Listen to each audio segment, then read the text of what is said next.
A bucket sort is when we know something about the data, such as knowing the range of the data. Alright, and we use that knowledge to help us sort faster. Alright, sort faster can be faster than n log n. For example, if we have a normal card, alright, 52 card deck, we want to sort all the 52 cards. We already know each of the cards, so we can just sort them by having 52 space laid out. Alright, we can lay out 52 spaces, and when we get a card from a pile of cards, let's say we look at the top card, we can put it into its slot of the 52 right away. Another top card can be put into its own slot right away. So if we prepare enough slots, since we know all the data, right, we know all the cards here, it can just take big theta n, reading the data once, get that data into its place. So reading the data, well, reading n data, get all the data into its place.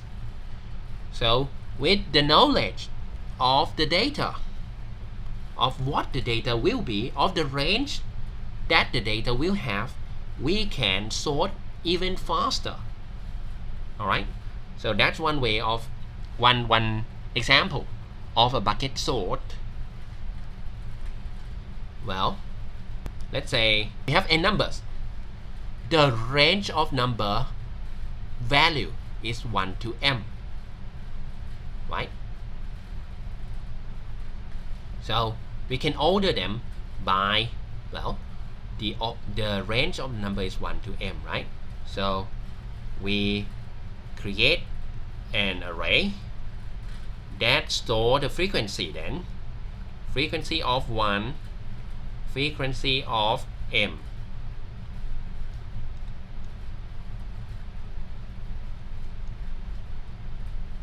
Right? So first they will have 0 frequency, right? When we read a number for number k, we increment array at position k. In this case, if the value starts from 1, then slot 0 will not be used then. Alright, if we read 1, we increment array at position 1. So this becomes 1.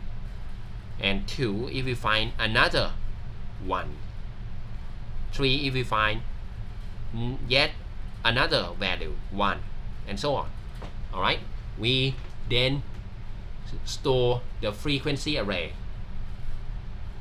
Alright, then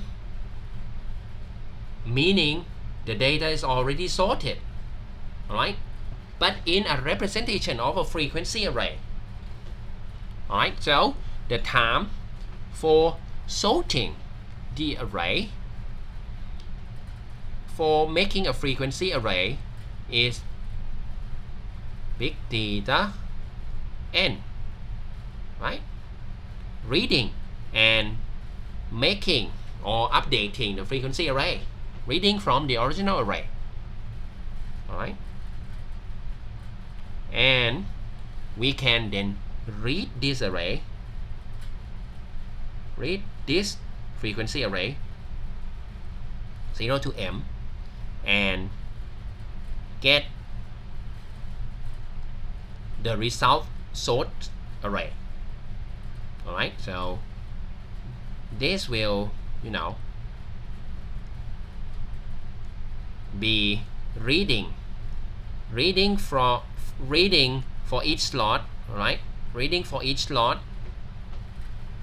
so it's m slot. For each slot we don't know how many times, right? We don't know how many times, so it's big theta around m. Or we can use an example sorting papers. Let's say I collect papers from 49 students. I want to sort the papers. I can, divide students into these groups. Alright, and then I put the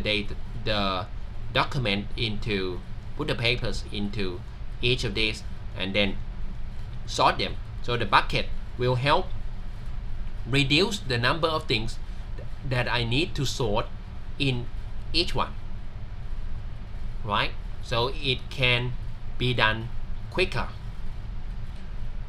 Alright, within a group, I put things in the group and then sort within the group.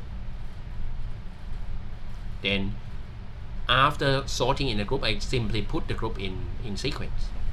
So the runtime actually depends on the method that used to sort inside. Alright, so this is another example.